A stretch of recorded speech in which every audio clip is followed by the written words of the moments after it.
Let's bring in Doug Elliott, former investment banker at J.P. Morgan, now a fellow at the Brookings Institution. He joins us from Washington. Doug, welcome to Bloomberg News. Thank you, Mark. Doug, I was wondering if you got a chance to listen to some of what Mr. Feinberg had to say today at that speech at George Washington University and get your comments on it. Well, to my mind, the way you want to analyze this is the taxpayer has a big stake in the financial success of these firms. So the real test is, would a smart private owner have made the decisions the way Feinberg did? And I think the answer is no.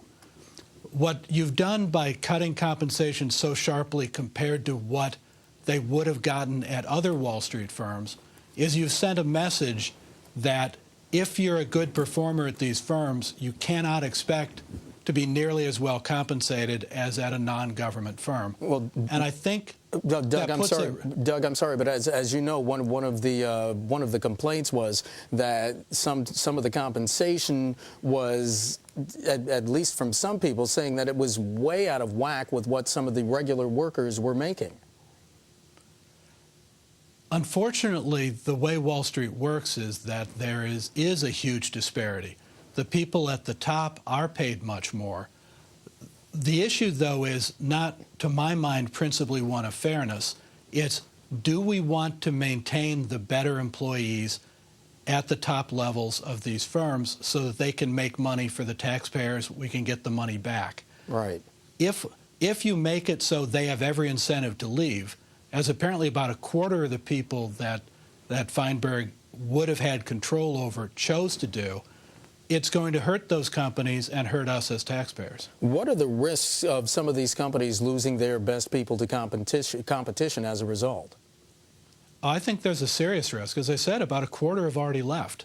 So there's a question then of what happens with the rest.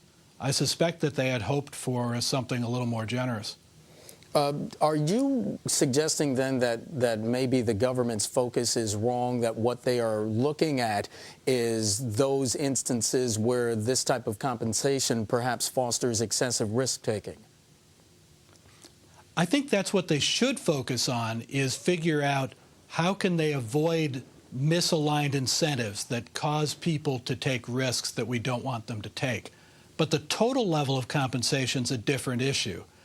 And I think they're reacting to the populist concern about how overpaid bankers are.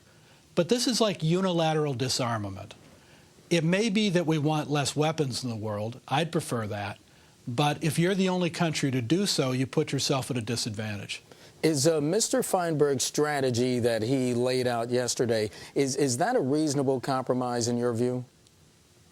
Look, I think he could have chosen a much harsher approach. Such as? Well, look, he could have knocked compensation down by 80% or something. He could have just said, these are firms that didn't do well. You guys were the top brass. You should get almost nothing. He tried to strike a compromise. I think politically it may have been the best compromise we could hope for. I just think if we had been able to do this as private owners would have, we would have made a different choice.